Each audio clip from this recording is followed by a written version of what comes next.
না না মা, আমি চুরি করিনি। ভাই মিষ্টি খায় না তো, তাহলে পল্লবী ফেলে দিতে বললো। কি এত বড় মিথ্যে কথা? চোর কোথাকার? সেদিন পাশ থেকে 2000 টাকা খুঁজে পাইনি, আমি ভাবনা হারিয়ে গেছি।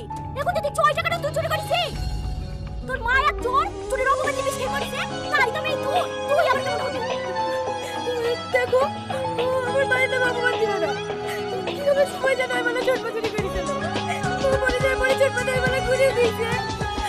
ওরে বাবা রে, মায়ের কথা বলতে অন্য কাজ করে উঠছে। আমার খাবি আমার করবি, আবার আমার মুখের উপরে কথা। চুরি করিস কেন? আমি চুরি করিনি, আমি চুরি করিনি। আরে কিছু ছাড়েন। এই বিলে তো দিদি চলে উঠতে পারছে না, আমার তারপর গায়ে হাত তুলছে। কি হয়েছে মামা? এ তো জামাই লেগে যে মিষ্টি বলে এসছি, সেই মিষ্টি করে টেবিলে করে নিয়ে যাচ্ছি।